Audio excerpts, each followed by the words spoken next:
மத்திய அரசின் ராஜேந்திர செயல்பாடு மூலம் முப்படை வீரர்கள் சிந்தூர் போர் தொடுத்து வெற்றி பெற்றுள்ளனர் என ஜி.கே. வாசன் கூறியுள்ளார். ஈரோட்டில் செய்தியாளர்களுக்கு பேட்டியளித்த தமிழ் மாநில காங்கிரஸ் கட்சி தலைவர் ஜி.கே. வாசன், இந்தியாவில் தீவிரவாதம் தலை தூக்க நினைத்ததால் முடிவுக்கு கொண்டு வருவோம் என்று சிந்தூர் ஆபரேஷன் காண்பித்துள்ளதாக கூறினார். பொள்ளாச்சி பாலியல் சம்பவத்தில் நீதிமன்றம் தீர்ப்பு வரவேற்கத்தக்கது என்றார். பொள்ளாச்சி பாலியல் வழக்கு தீர்ப்பில் திமுக அரசியல் ஆதாயம் தேட வேண்டாம் என்று கூறினார். தமிழகத்தில் கொலை கொள்ளை சம்பவம் தொடர்கதையாக இருப்பதாக குற்றம் சாட்டினார். பாகிஸ்தான் ஆதரவு பெற்ற தீவிரவாதத்திற்கு முற்றுப்புள்ளி வைக்கும் வகையிலே அவர்களுடைய தீவிரவாத முகாம்களை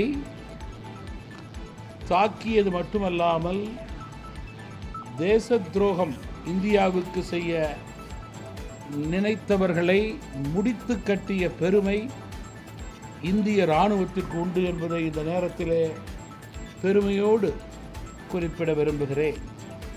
இந்த சிந்தூர் போரினுடைய வெற்றியின் அடிப்படையிலே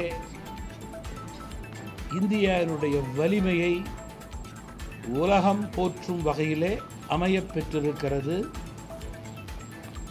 மேலும் இனிமேல்